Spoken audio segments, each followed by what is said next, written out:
There's a document sitting in the National Archives in London with 1,027 names on it. Not estimates, not reconstructions. The actual passenger list, typed by hand, of the ship that changed Britain forever. On June 22, 1948, the HMT Empire Windrush docked at Tilbury, and just over 800 people from across the Caribbean walked off that ship into a country that had invited them and would spend the next 70 years arguing about whether it meant it. Some of those names on that list became famous. Most didn't. A carpenter who became a mayor. A dressmaker who snuck on board without a ticket. A 17-year-old whose own family still isn't sure who he was really traveling with. All of them are written down, exactly as they gave their names to an immigration officer who had no idea what he was actually recording.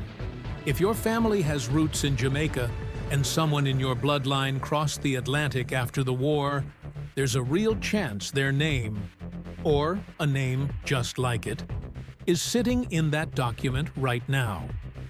This channel usually works from the 1817 registers. Today, we're jumping forward 131 years to a completely different kind of record, but the same basic idea.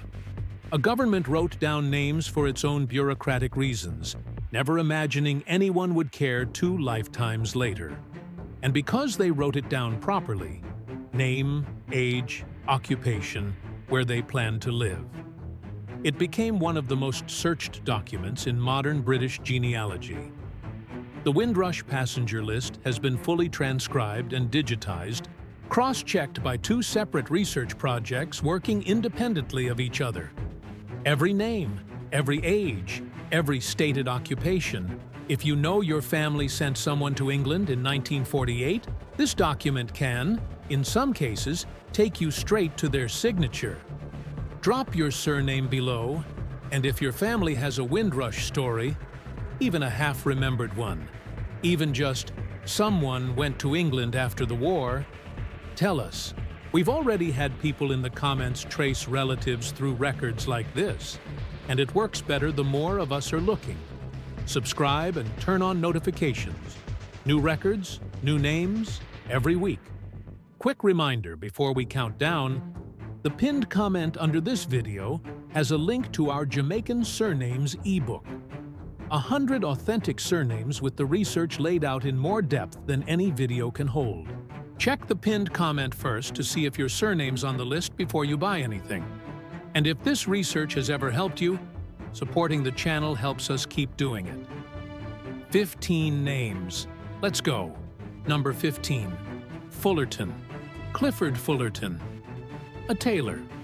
He ended up living on Selborne Street in Liverpool at number 6, just doors away from 2 other passengers who'd made the same crossing, in the same trade, without ever having met before they got off that ship. Number 14. Broadley. Leslie Broadley. Also a tailor, also on Selborne Street at number 80. 3 strangers, 1 trade, 1 street. Nobody planned that. It just happened, the way small, unplanned things happen when a few hundred people all arrive in an unfamiliar city on the same day. Number 13. Eldon. Alex Eldon.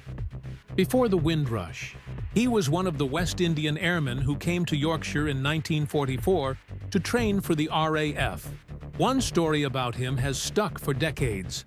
He walked into a shop in a small English town with 3 friends, and the shop assistant took one look at 4 black men and ran to get a male colleague to serve them instead. He went home to the Caribbean after the war. Then, in 1948, he came right back, this time on the Windrush. Number 12. Benjamin. Vincent Benjamin, a fare-paying passenger, confirmed on the official list. He ended up sharing a house in South London with 5 other tenants, one of them a Windrush stowaway who'd become his neighbor for years afterward.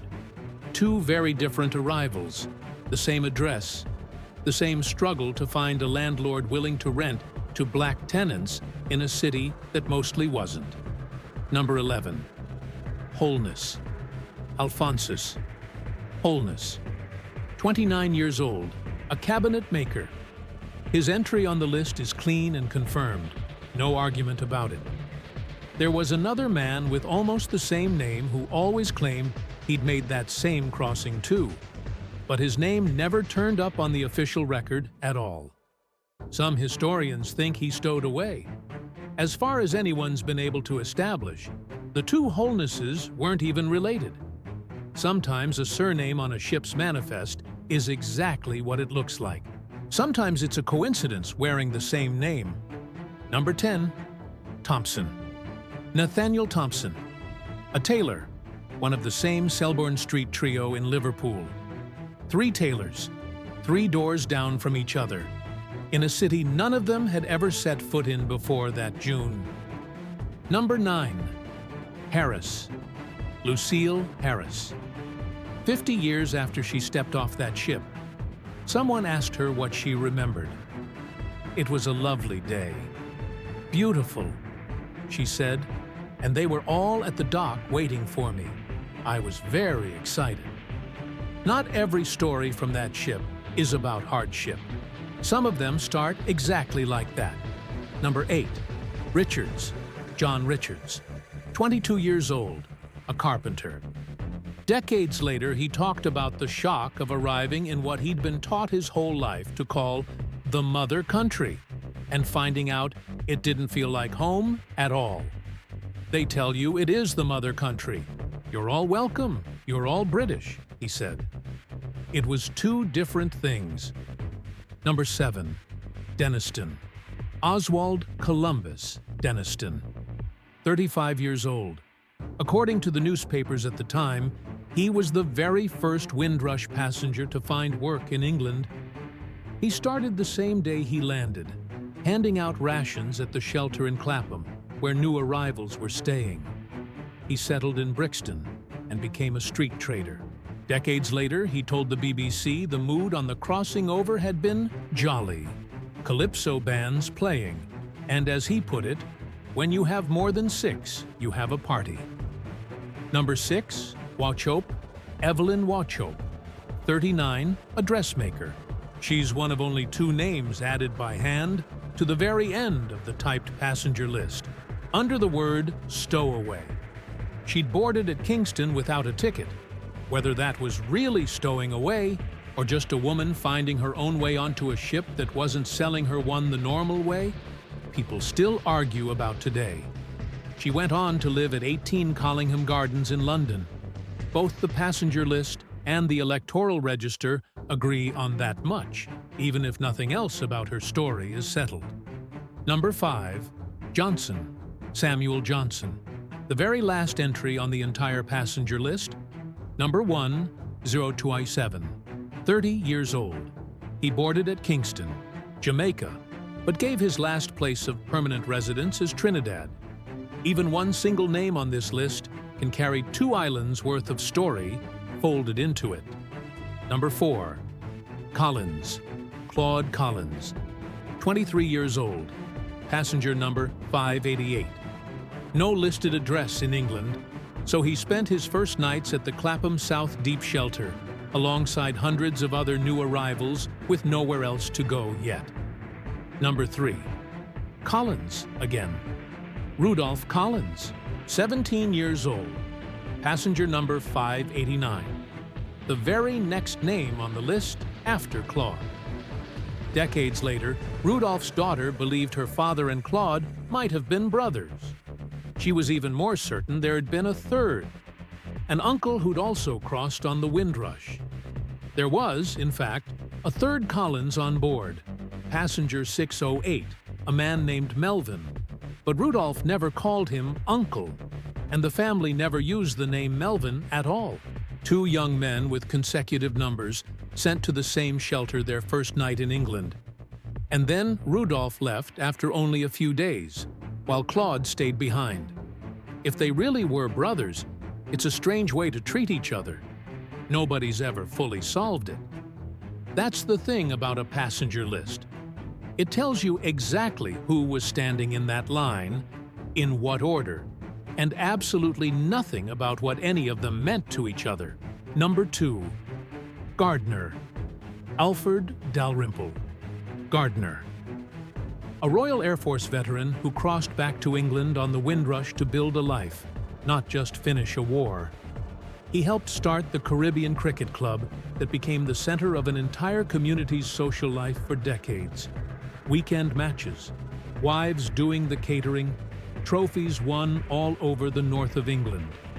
As of recent reporting, he's one of the last living passengers from that original 1027, which means his exact entry on that list is one of the only ones left that can still, technically, be confirmed by the person who lived it. Number 1. King. Samuel Beaver King. 22 years old, a carpenter, planning to live in Nottingham. His family sold 3 cows back in Jamaica just to raise the money for his ticket.